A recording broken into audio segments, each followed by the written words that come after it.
Vera Albenar, doutor, meu marido tem 91 anos, está muito esquecido e está trocando as palavras. A médica diz que ele tem Alzheimer. O senhor pode me dizer qual o estágio que ele está? Obrigado. Vera, é difícil falar o estágio. Ele está só esquecido, mas ele ainda mantém alguma autonomia. Eu sempre digo o seguinte, olha, Vera, eu vou caracterizar as fases do Alzheimer de maneira bem simples, e aí você mesmo vai deduzir qual é a fase. Para mim falar qual é a fase, eu tenho que ter mais elementos, né? Não só o esquecimento, que eu posso dizer que ele está na fase inicial ou intermediária. Na fase inicial da doença de Alzheimer, a pessoa tem sintomas esporádicos, ele não fica 100% do tempo com sintomas. Ele tem um sintoma aqui, passa um período normal, depois tem sintomas outras vezes. Ele ainda consegue ter uma certa autonomia, por exemplo, ele consegue cuidar da sua higiene, ele consegue fazer ainda algumas atividades, muitas vezes ele esquece, mas na maioria das vezes ele consegue ainda fazer algumas atividades, mesmo sem a ajuda de outras pessoas. Esta é a fase inicial ou fase leve. Depois nós temos a fase intermediária, que os sintomas da fase inicial, os esquecimentos, as dificuldades, vão se acentuando.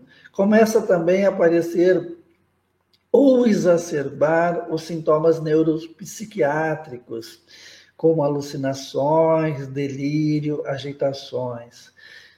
Numa grande parte das vezes, as pessoas precisam de ajuda. Ajuda para tomar banho, ajuda para alimentação, ajuda para tomar os remédios, né? Então, isso é o que caracteriza a fase intermediária da doença de Alzheimer. A pessoa precisa de ajuda. Enquanto na fase inicial ela tinha seus lapsos, mas ela ainda fazia alguma coisa. Na fase intermediária, ela faz, mas ela precisa de ajuda. Os sintomas aumentam bastante.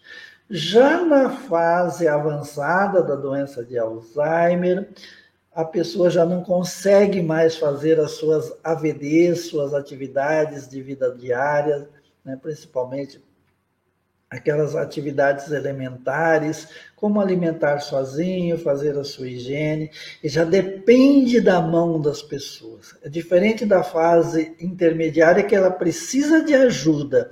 Na fase avançada não é ajuda, ela precisa das mãos das outras pessoas para ela fazer uma higiene, para ela fazer uma alimentação. Enfim, ela precisa das mãos das outras pessoas para suas atividades elementares de vida. Então, e tem uma fase já bem tardia, que a pessoa já não tem mais contato dentro dessa fase avançada, nós temos uma fase tardia que a pessoa já não tem mais contato com a realidade, ela come por sonda, ela evacua e urina em fraldas, ela está restrita ao leito, enfim, ela depende da mão do seu cuidador para ela sobreviver.